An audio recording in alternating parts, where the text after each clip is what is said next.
கர்த்தருடைய பரிசுத்த நாமத்துக்கு மகிமை உண்டாகட்டும். இந்த நாளிலும் நம்ம பார்க்குற போகிற வசனம் என்னன்னு சொன்னால் சங்கீதம் 145:20. கர்த்தர் தம்மில் அன்பு கூறுகிற யாவரையும் காப்பாற்றுகிறார். அவர் அன்பே உருவான தெய்வம். அன்புனா இயேசு. இந்த அன்பு நிறைந்த கர்த்தர் இந்த உலகத்துக்கு ஒரு மனுஷனாக வந்து, ஒரு அவதாரமாக வந்து தன்னுடைய அன்பை விளங்க செய்திருக்கிறார். அவர் ஒரு பாவமும் செய்யல, ஆனா உலகத்துல இருக்க எல்லாரும் நம்ம பாவம் செஞ்சோம். அந்த பாவத்துக்கு பரிகாரியாக, அந்த பாவத்துக்கு ஒரு ஏற்ற பலியாக தன்னையே ஜீவ பலியா ஒப்பு கொடுத்தார் அந்த சிலுவையில. பாருங்க, 33 வயசு தான் உள்ள இயேசு அந்த அன்பை வெளிக்காட்டணும். உலகத்துல அன்பு தான் பெருசு, அன்பு தான் முக்கியம். காசு பணம் கிடையாது. பெரிய பங்களா, வீடு, காரு, சொத்து, சுகம், அதெல்லாம் ஆஸ்தி எல்லாம் ஒரு நாளைக்கு எல்லாம் அழிஞ்சு போயிடும். பாருங்க, நீங்க எவ்வளோக்கு எவ்வளோ அன்பு காட்டுறீங்களோ, பாசமா இருக்கீங்களா, நேசமா இருக்கீங்களா, அதுதான் நிற்கும். அதுதான் உங்களை உயர்த்தும். அதுதான் உங்களுக்கு சமாதானத்தை கொண்டு வரும். அதை காண்பிக்கிறதுக்கு தான் ஆண்டவராகிய இயேசு நம்ம மத்தியில வந்தாரு. ஒரு ஆடோ ஒரு கோழியோ எந்த ஒரு மனுஷனுடைய பாவத்தையும் நீக்க முடியாது.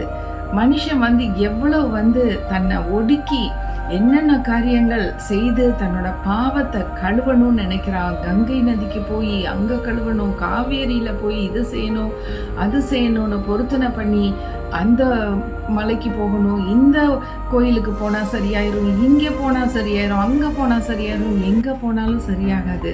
ஏசு கிறிஸ்து கிட்ட இயேசுவே என் பாவத்தை மன்னிச்சிருங்க, தெரிஞ்சும் தெரியாமல் நான் எவ்வளவோ பாவங்கள் பண்ணிட்டேன் அப்படின்னு ஒரு கொலைக்காரன் சொன்னா கூட ஆண்டவர் மன்னிச்சிருவாரு. கொள்ளை அடிக்கிறவன் சொன்னா கூட மன்னிச்சிருவாரு. ஏன்னா அது மன்னிப்புக்காகவே சிந்தப்பட்ட ரத்தம். அந்த ரத்தத்துக்கு பயங்கர பவர் இருக்கு. பாருங்க, இயேசுவின் நாமத்தை சொல்லி அவரோட ரத்தம் நம்ம மேல விழணும்னு சொல்லி நாங்க ஜெபிப்போம். அப்படியே செத்தவன் எந்திரிச்சு உட்காந்துடுறான், கோமா பேஷண்ட் எந்திரிச்சிடறான். என்ன பயங்கரமான நோயா இருந்தாலும் அதுல இருந்தெல்லாம் விடுதலையாக்கி ஆண்டவர் காப்பாத்துறாரு. ஏன்னா அந்த ரத்தம் சுத்தமான பரிசுத்தமான ரத்தம். ஆண்டவர் அதை சொல்றாரு எப்படின்னா, நீ என் மேல அன்பு கூறு, என்னோட அன்பை நீ ருசிச்சு பார்த்துட்டீன்னா போறோம், நீ உன்னை நான் காப்பாத்திடுவேன். எந்த சூழ்நிலையில நீ சிக்கி தவிச்சாலும் நான் காப்பாத்துவேன். பாருங்க, ஜெயிலுக்குள்ள இருந்த ஒரு 2 பேரை கூட காப்பாற்றிட்டாரு. பாருங்களேன், அவங்க எதுவுமே தப்பு பண்ணல. அவங்க இயேசு உண்மையான தெய்வம்னு சொல்லி 4 பேர்கிட்ட சொல்லிட்டு இருந்தாங்க. அவங்கள பிடிச்சி ஜெயில போட்டு அவங்கள கொன்னே தீரணும்னு சொல்லிட்டு கட்டளை இறக்கிட்டு இருந்தாங்க ராஜா. ஆனா அன்னைக்கு இரவு ஒரு தூதனை ஆண்டவர் அனுப்பி அங்க ஒரு எர்த்குவேக் வந்திருக்கு. பாருங்க, அதுல அந்த சங்கிலி கையில போட்டிருந்த எல்லா கைதிகளுடைய சங்கிலியும் அருந்துருச்சு. இவங்களோட தான் அருந்துருச்சு. இருட்டாயிடுச்சு. அந்த இடத்துல நெருப்பு வச்சு தானே அந்த காலத்துல லேம்பு அந்த மாதிரி தான் இருக்கும், எலக்ட்ரிசிட்டி இல்லைல்ல. அப்படி இருக்கிற ஒரு சூழ்நிலை முன்காவல், 2வது காவல், 3வது காவல் சொல்லி வச்சிருந்து உள்ள வச்சிருந்தாங்க இவங்கள. அவங்க எல்லாமே ஓப்பன் ஆயிடுச்சு. அந்த கேட்ஸ் எல்லாம் தன்னால ஓப்பன் ஆகுது. தூதன் இவங்க 2 பேரையும் வெளியில கொண்டாந்து வாசல் வரைக்கும், அந்த தெருவுல வரைக்கும் கொண்டாந்து விட்டுட்டு மறைஞ்சிட்டார். இது வேதத்துல சொல்லப்பட்ட ரெக்கார்டட் ஃபேக்ட், ரியல் ஃபேக்ட். அப்ப ஆண்டவரால ரொம்ப என்ன சொல்றது, ரொம்ப சிக்கல்ல மாட்டியிருந்தா கூட, ஒரு கொடூரமான ஒரு ஜெயில மாட்டியிருந்தா கூட அவங்கள கூட காப்பாற்றுவார். ஏன்னா ஒரே ஒரு எலிஜிபிலிட்டி என்னன்னா, நீ அவர் மேல அன்பு கூறணும், அவரை நேசிக்கணும். இவர் யார், இவரை பத்தி தெரிஞ்சுக்கணுமா? பைபிள் வாசிச்சு பாருங்க, அப்போ உங்களுக்கு தெரியும். பைபிள்ல அவரை பத்தி கிளீனா போட்டிருக்கு. அவரு தான் இந்த உலகத்தின் ரட்சகர். இன்னைக்கு பாருங்க, உலக ரட்சகராகிய இயேசுவை வச்சுதான் கிமுன்ட்டு சரித்திரமே பிரிச்சிருக்கு. யார் ஒரு புத்தாவை வச்சு பண்ணிருக்கலாம், ஒரு முருகனை வச்சு பண்ணிருக்கலாம். அவங்க நாமத்துக்கு எல்லாத்துக்கும் மேலான நாமமாக இயேசுவின் நாமம் இருந்தது. பாருங்க, அதனால எந்த ஒரு மனுஷனாலும் மாற்ற முடியல. பாருங்க, கிறிஸ்துவுக்கு பின் கிறிஸ்துவுக்கு முன் நம்ம இருக்கிற டைம் கிறிஸ்துவுக்கு பின். கிறிஸ்து மரித்து 3ஆம் நாள் உயிரோடு எழும்பி வந்துட்டார்.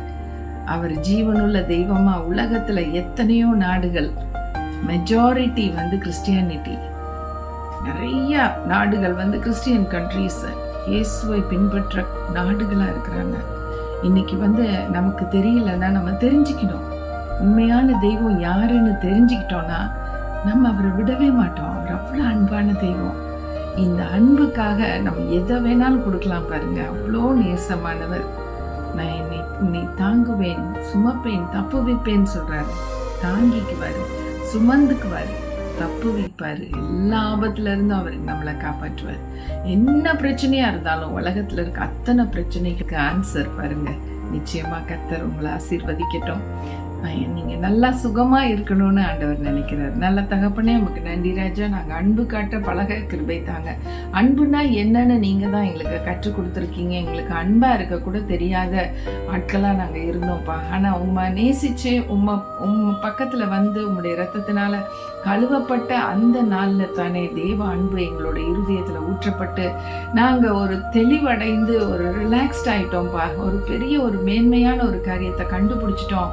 உண்மையான தெய்வத்தை கண்டுபிடிச்சிட்டோன்னு சொல்லிட்டு சந்தோஷப்படுறோம். இந்த நாளை எங்களுக்கு ஆசீர்வாதத்தை கொடுத்தக்கா நன்றி ராஜா. உங்களை நம்பி உங்க மேல அன்பு வைக்கிற எல்லாரையும் நீங்க காப்பாற்றுவீங்க. ஆமாண்டவர், அது யாரா இருந்தாலும் சரி, நம்புறவங்களுக்கு எல்லாம் இந்த நன்மை கிடைக்க போகுது. கர்த்தர் நீங்க உதவி செய்யுங்க, ஆசீர்வதிங்க. ஆமேன், ஆமேன். Thank you friends for watching this video and God bless you all.